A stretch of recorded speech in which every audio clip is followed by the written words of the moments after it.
Me voy acercando hacia ti y te digo suave al oído, escúchame mami, yo te estoy queriendo. বেশ অনেকদিন ধরে শুনছি যে স্বপ্নেতে নাকি অফার চলছে, তো এতদিন যাওয়া হয়নি নানান ব্যস্ততার কারণে, তাই ভাবলাম যে চলেন আজকে চলেই যাই। তো যেই ভাবা সেই কাজ, তারপর হচ্ছে রেডি সেডি হয়ে চলে গেলাম স্বপ্নতে, মানে স্বপ্নের উদ্দেশ্যে। তার আগে আমার একটা কাজ ছিল যে আমার অ্যাপ্রন বানানো দরকার, তাই আমি একটু মানে কান্দিরপাড়ের দিকেই যাচ্ছিলাম যে ওইখান থেকে অ্যাপ্রনের কাপড়টা কিনে দেন বানাতে দিয়ে দেন হচ্ছে আমরা স্বপ্নতে যাব। তো তাই হচ্ছে কান্দিরপাড়ের দিকে রওনা দিই। আর এই নানু আর দিঘির পাড় যতবারই পরে আমার যাওয়ার পথে ততবারই মানে আমার দেখতে খুবই ভালো লাগে। আর এই বেলুনগুলোর কথা আমি কী বা বলবো, যতবারই দেখি ততবারই শুধু আমার কিনতে ইচ্ছা করে, কিন্তু এই বেলুনগুলো দিয়ে খেলার মতো বয়স তো আর আমার এখন নাই, এর জন্য আর চাইলেও কিনতে পারি না। তো যাই হোক, এসব কথা বলতে বলতে আমরা হচ্ছে চলে যাই খন্দকারের 5 তলায়, কারণ ওইখানে হচ্ছে টেইলারের কাছে আমার অ্যাপ্রনের মাপটা দিতে হবে।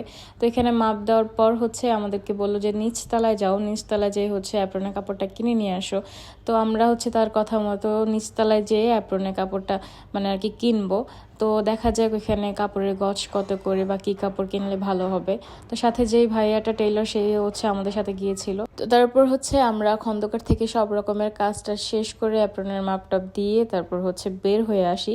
আর বের হওয়ার পথে দেখতেছিলাম যে একটা পিচ্ছি ছেলে ঝালমুড়ি বিক্রি করতেছিল, তো ভাবলাম যে আজকে একটু ঝালমুড়ি খাওয়া যাক, যেহেতু অনেক মাস হয়ে গেছে ঝালমুড়ি খাওয়া হয় না। লাস্ট কবে খাইছি ওইটাও হয়তো বা খেয়াল নেই, তাই একটু ভাবলাম যে বেশি করে ঝাল দিয়ে ঝালমুড়ি খাওয়া যাক।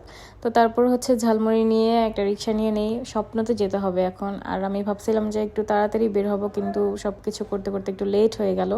তো ব্যাপার না, তারপর হচ্ছে আমরা ফাইনালি স্বপ্নের সামনে এসে পড়ছি। এখন হচ্ছে স্বপ্নের ভিতরে যাব। তো যেই দেখতে পেলাম যে এগুলার এই অবস্থা হয়ে আছে আর কি। তো আমি যেই প্যাকেজটা নিতে আসছিলাম সেটা হচ্ছে গরুর মাংসের যে প্যাকেজটা, 160 টাকার না 165 টাকা, সঠিক খেয়াল নেই আমার। তো ওইটা আমি আর কি এখানে সাজানো দেখতে পাইনি, তো ওদেরকে বললাম যে আমাকে দিতে। তো ওইখানে অনেক লম্বা ভিড় ছিল, তাই আর কি আমার কেনা হয় নাই, তাই ভাবলাম যে আরেকদিন আসবো।